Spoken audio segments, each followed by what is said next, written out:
Welcome to A Well Cared For Human, the podcast that tries to convince you that you are 100% normal and an even better than okay example of the human species, despite the fact that sometimes we feel like the craziest, most incapable, or worthless creatures on the face of this planet.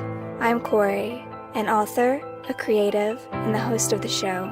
Whatever you're bringing to the table today, I hope this episode proves to be a dose of inspiration for you on your quest to become a well-cared-for human. You can find the episode show notes, your free wellness blueprint, and more at awellcaredforhuman.com. And as always, thank you for listening.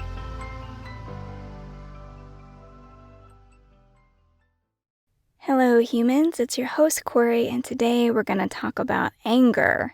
And why, like me, you might either be afraid of anger or you might have a lot of it. Or possibly both. I have both. I am both terrified of other people's anger and I can get very angry myself.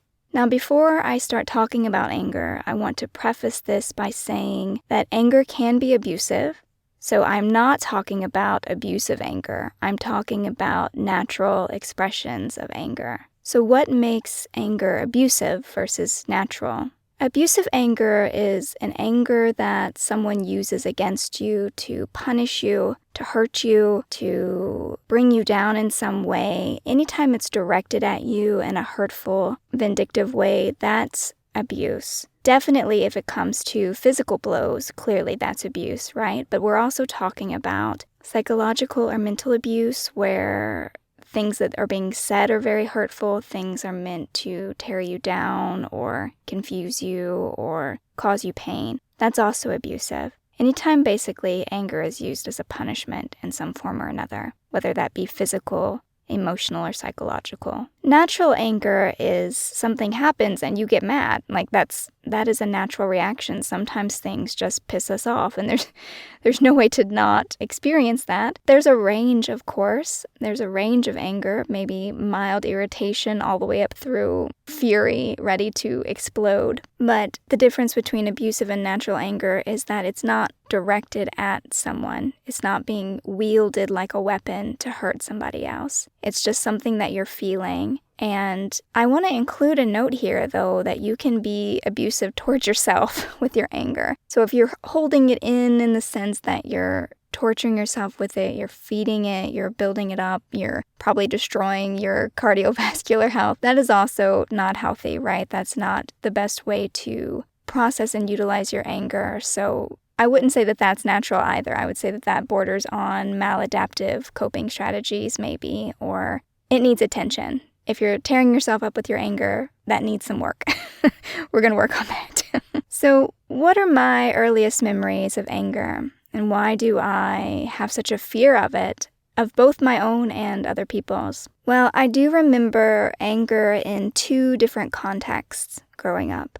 In one context, it was my mother's volatile situation. Either because she would get into fights with other people and they would be angry and it would often come to blows. And so any kind of raising of the voice or shouting or screaming or anything like that would put me on edge. It would make me begin to believe, at least physiologically, that maybe there was about to be a fight, that maybe somebody was going to throw hands, at least pull hair, something, right? That it was going to get physical in some way. And because of this volatile nature of my mother's, I was very sensitive to the anger of other people. Like if anger was present in any way, I couldn't relax because if the adults around you are about to jump up and fight each other, you kind of have to get yourself out of the way with a quickness. And given how they were very mentally unwell at the time, the situation was very toxic. You would never know when it was going to happen. It wasn't like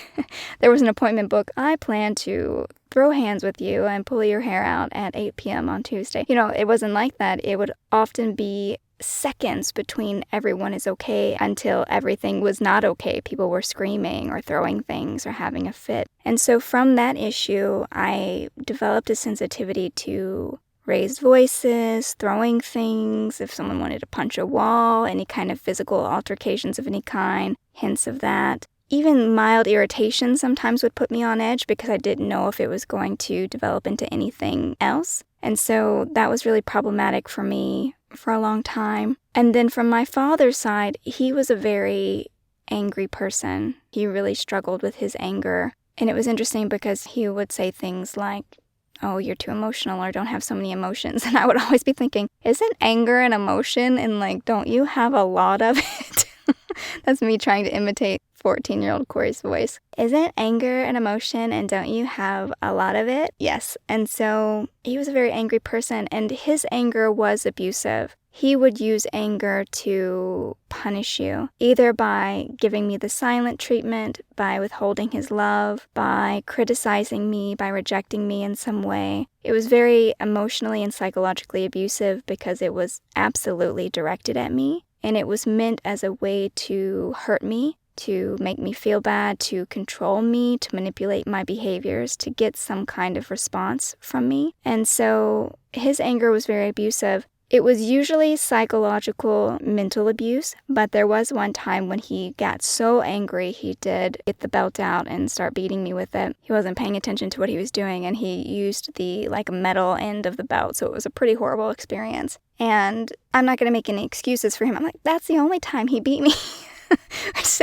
Which sounds like, I don't even want to qualify what that sounds like. But mostly, I'll just say that mostly his abuse was psychological and emotional. It was meant to control me. It was meant to make me behave in certain ways. It was meant to make sure that I know that I'm to obey him and put his needs and desires before my own, and that I was not allowed to do any of these things that could upset him or disrupt the status quo in any way. And so because of this, because that's my background, that was the 20-something years of my life before I met my wife, Kim. We met, I was 27 or 28 when we met. I'd have to do the math, but late 20s when we met. And my wife, Kim, she can also have a temper. She's not abusive, but she can have a temper. And so I would fall apart when we would fight about things. She would think we were having a relatively normal argument, like a normal couple's argument about dishes or messiness or something.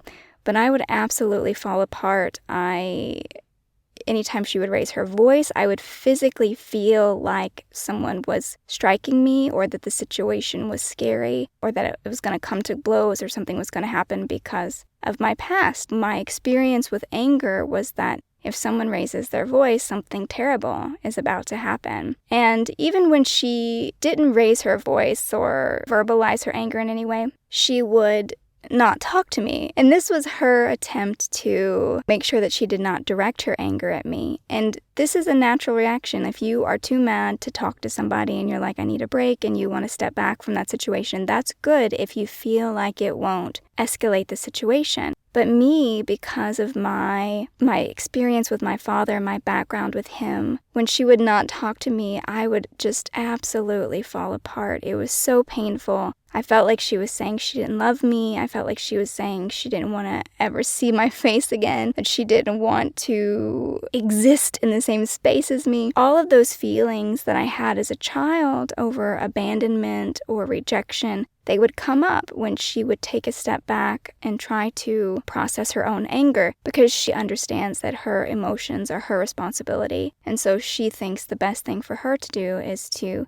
not speak, right? To step away, to not make the situation worse. But for me, I could not, on a emotional or psychological level, register that as any different than the abusive experience that I had with my dad, where he would withhold his love, where it was a clear reprimand that he did not love me, he did not approve of me, he did not find me worthy of his time, of being in his presence. That's why I was afraid of anger, of other people's anger, because I thought that it meant I was unworthy. I thought it meant I was unlovable. I thought that it meant people didn't want to be around me, that they were disgusted with me, they hated me, that kind of thing. And those are the things that will come up if I encounter someone's anger. Now I have a bit of emotional distance, and depending on who it is, if it's a stranger who's mad at me, I'm just like, dude, whatever. I don't care about this. But if it's someone who's close to me, if it's someone I really care about, that's a lot harder, right? That feels personal. You can dismiss a stranger saying something mean to you, getting mad at you, because you don't know them, you don't care. But someone that you're really close to, like your partner, your spouse, your best friend, when they get mad at you, it feels really it can feel really hurtful. And so I definitely struggle with that, and those feelings of worthlessness, of being unlovable, unwanted will come up in those situations for me. So I just have to be mindful about them. I just have to talk sense to them. I have to keep reminding myself that that's not what's happening here, that in fact people can get angry and it's natural. It's a very natural way to react to certain situations. And it does not mean that they're going to walk out of my life. But in addition to being afraid of other people's anger, I was also very afraid of my anger. And this also came from my father's conditioning, because my father made me afraid of being two things. He made me afraid of being crazy, and he made me afraid of being powerful, of sticking up for myself, of demanding that I be treated fairly or treated well. So the first one, him instilling in me the concept of being scared of being crazy, is because of all the terrible things he would say about my mother. Oh, she's so crazy, you're going to be just like her, no matter what you do, you're going to be like her, you're going to be insane, you're going to make terrible decisions, you're going to be sick, people are going to be abusing you, mistreating you. And so he would say those things, and then, my mom would get drunk and get into a fight with people, and I'd be like, oh my gosh, if I'm not careful, I'm going to be crazy like her. And so it did kind of create this echo chamber of fear of any time where I would feel these big feelings of anger. Even if the anger was justified, if that hot, terrifying feeling would just rise up in me suddenly, I was like, oh my gosh, this must be what it feels like to be crazy, And so I would panic. I would be afraid of being insane, of losing my mind. And then the opposite is true, standing in my own power, standing up for myself, demanding that I be treated a certain way, that I not be disrespected in a certain way. Any attempt that I made to do that in my father's presence was always met with his own fury, and he would try to outrage me. So let's say, for example, he was really criticizing me, really tearing me down, really hurting me, and if I got mad and I was like, don't talk about me that way, or I fought back in any way, he would just get angrier, or he would find a way to punish me. To demand respect from him only provoked him into punishing me in some way. I was like, don't talk to me that way, don't treat me that way, how can you be like that? He would just unleash more anger to mask my own, to try to convince me and manipulate me that I was the one with the problem and I was the one that was ungrateful and how dare I, and so on and so forth. But the reality is that what anger is it's communication from yourself. When you get angry, it's because you don't like something.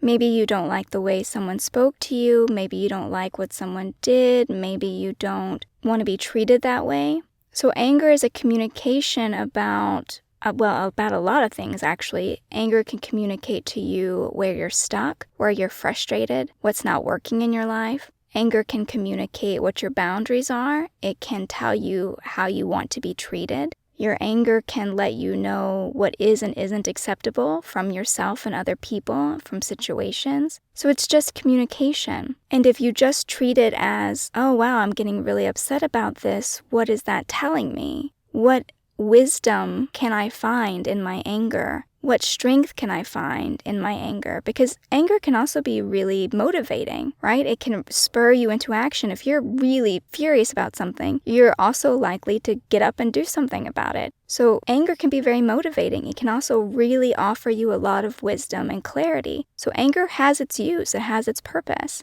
It does require balance. Of course, you don't want to feed your anger. You don't want to let your anger become abusive. You never want to use it against someone, to hurt them, to manipulate them, to control them, punish them. You don't want to use your anger in these ways. It needs some moderation, a bit of self-control. But at its core, anger isn't necessarily a bad thing. It's just another piece of communication. So instead of rejecting your anger, instead of being afraid of your anger, I would use it as a means to befriend yourself, to get to know yourself better, to figure out what you care about, what matters to you, what you want, and to use that as fuel to make changes in your life. As long as it's coming from this balanced place where you're not letting it tear you apart, or you're not letting it tear your relationships apart, it's not becoming abusive in any way. So obviously, this is not an episode about how to control your anger if you have an explosive anger problem.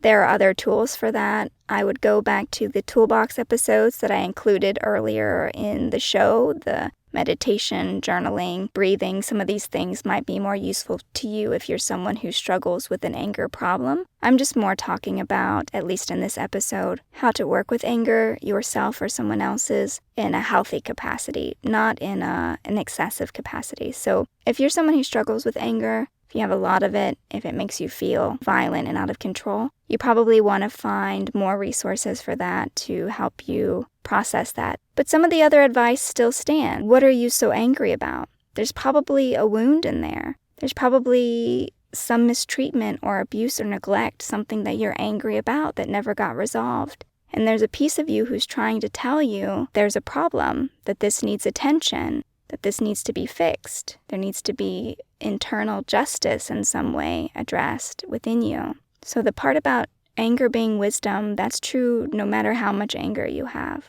Anyway, in short, it doesn't mean what you think it means if someone gets angry at you, but it can be a source of wisdom, of motivation. It's absolutely okay to be angry, to express your anger respectfully to other people, to make sure people don't hurt you with anger, that you don't find that acceptable, but also for you not to hurt yourself. Don't ever act out of anger, again, against yourself or other people, and just treat it as the wise, motivating tool that it is.